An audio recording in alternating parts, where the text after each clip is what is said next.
After making a speech to the grads and getting ready for a media scrum, Fontaine was Well, people make mistakes and speak in ignorance all the time, right? She probably didn't know any better. She's just the, checks notes, Minister of Accessibility for the province of Manitoba. Well, that's unfortunate. And listen, I obviously think she's out of pocket and that her apologies she's given two so far are just words without any follow-up action. But I think that it is more important to hear the voices of deaf people in the situation, because I can empathize with the interpreter in that situation. To have something like this go viral is awful, and my heart goes out to my colleague. But the people that this harms are the deaf people of Manitoba. The reason that there was an interpreter on that stage is because there was a deaf Indigenous woman who was invited to this event for recent graduates of post-secondary institutions who were Indigenous women being celebrated by the Minister for Accessibility and Inclusion. That deaf woman's name is Deborah. She is Métis. She just graduated. She was super pumped to attend the event with her daughter. And this is what she had to say about the situation in a public post. You can pause to read. Her and her daughter also had more to say about the issue in this article posted on CBC's website. Now, outside of her that was personally affected because she was at the event, the interpreter was there to provide access for her. A deaf individual from Manitoba wrote an open letter that has been circulating social media, and so I'm going to post it here. It is long, but it's an important read. Here is page 1, pause to read. Page 2, pause to read. And while all of it is valid points, it's the part about ableism that I think is really important. And so I'm going to read that for you.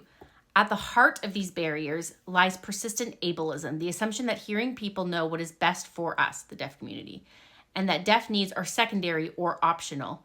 Your recent comments, whether intended or not, reflected exactly this kind of thinking. When leaders diminish the importance of authentic accessibility, it sends a message that deaf Manitobans can be overlooked. That attitude becomes policy, shapes budgets, decides who gets hired, and ultimately keeps deaf people from becoming professionals, decision makers, or role models. There is a human cost. This isn't just policy, it's deeply personal for many in our community. Here is page 3. It addresses Deborah specifically. She attended the event to celebrate Indigenous women graduates, an achievement that she thought would be a purely joyful experience alongside her deaf daughter, Stephanie.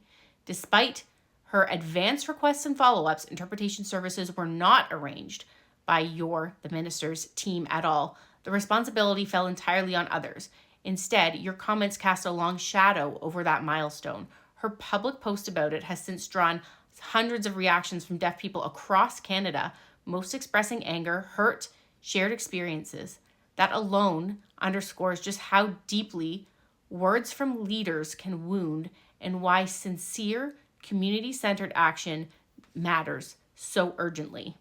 The harm done by forcing an interpreter off stage is not just an individual affront, because the interpreter was then placed in a chair in front of the deaf participants who then didn't have sight lines of the speaker. The interpreter was removed from the stage. It undermines the fundamental right of deaf people to participate equally and visibly in public life. This moment was not simply about Deborah and Stephanie. It struck a nerve across our entire community, as shown by the hundreds who voiced outrage and hurt. It must be unmistakably clear that the actions were unacceptable, will not be repeated, and that meaningful steps, including policies and training, will be implemented to ensure interpreters are never removed again. What happens at the top is of the utmost importance. When the Minister for Accessibility has an attitude that is ableist, that filters downwards throughout the province and across Canada. Now, while the minister herself didn't say that sign language was frenetic hand movements, she agreed with the sentiment. And that attitude coming from the top has a negative impact all the way down. How leadership views and acts on an issue is super important. Hopefully, this is a wake-up call for the minister. If it's not a wake-up call for her, maybe it can be for somebody else. But it's really a bummer that it's 2025 and my profession is still fighting for recognition.